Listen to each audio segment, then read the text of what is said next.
کتنی پابندی کر رہے ہیں. محبت حسین کا دعویٰ ہے لیکن نہ نماز ہے نہ قرآن ہے. نہ نماز پڑھنا آتا ہے نہ قرآن پڑھنا آتا ہے.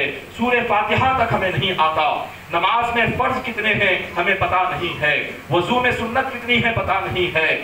غسل کرنا کیسا ہے اور وضو کرنا کیسا ہے. نماز کیسے پڑھنی ہے. فجر کی کتنی رکعت ہے. ظہر کی کتنی رکعت ہے. مغرب اور عشاء کی کتنی رکعت ہے.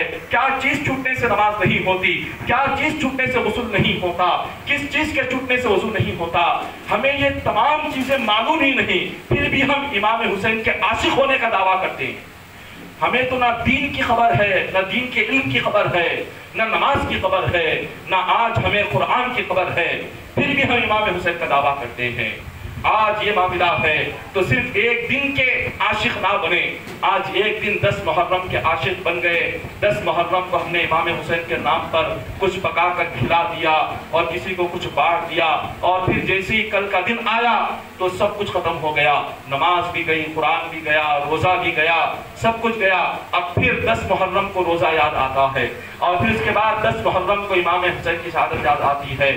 سال میں ایک مرتبہ امام حسین کے عاشق نہ بنے. سال کے 365 دن امام حسین کے عاشق بنے. اور امام حسین کے عاشق کا ثبوت کیا ہے.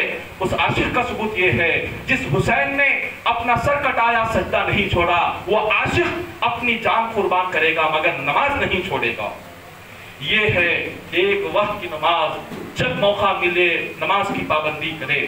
جب موقع ملے قرآن کی پابندی کرے. جب موقع ملے دین کی خدمت کرے. دین کے لیے محنت کرے, کوشش کرے. یہ عاشق حسین کا ثبوت ہے.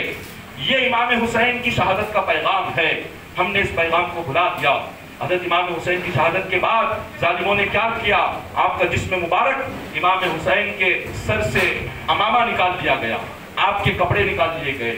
ظالموں نے آپ کی چادر چھین لی. آپ کی انگوٹھی کو نکال دیا. آپ کے جو آپ نے جو جھبا پہنا تھا اس کو نکال دیا. سارے لباس نکال کر جتنے یزیدیوں کے گھوڑے تھے امام حسین کے جسم پر دوڑائے گئے. امام حسین کے جسم پر گھوڑے دوڑائے گئے. جسم لہو لہان ہے, خاک اور مٹی میں پڑا ہوا ہے. اس طرح سے ہوتے ہوتے 10 محرم کی شام ہو گئی. یہ 10 محرم کی جو شام تھی یہاں تک تو امام حسین کے ساتھیوں کی شہادت اور ان کی تکلیفیں مصیبتیں تھی. عورتوں کا کیا حال تھا. عورتوں کا کیا حال تھا کربلا کی سرزمین پر. عورتوں کا حال یہ تھا کہ صبح سے شام تک امام حسین کی بہن سیدہ زینب اور حضرت امام حسین کی بیوی حضرت شہر بانو حضرت رباب رضی اللہ تعالی عنہ ان تمام نے وہ منظر دیکھا تھا کہ صبح سے شام تک بس میدان کربلا میں چیخیں سن رہے تھے. میدان کربلا میں بس اپنے بچوں کے گلے کٹنے دیکھ رہے تھے. ان کے خون کے بہنے کو دیکھ رہے تھے. زمین پر گر کر تڑپنے کو دیکھ رہے تھے.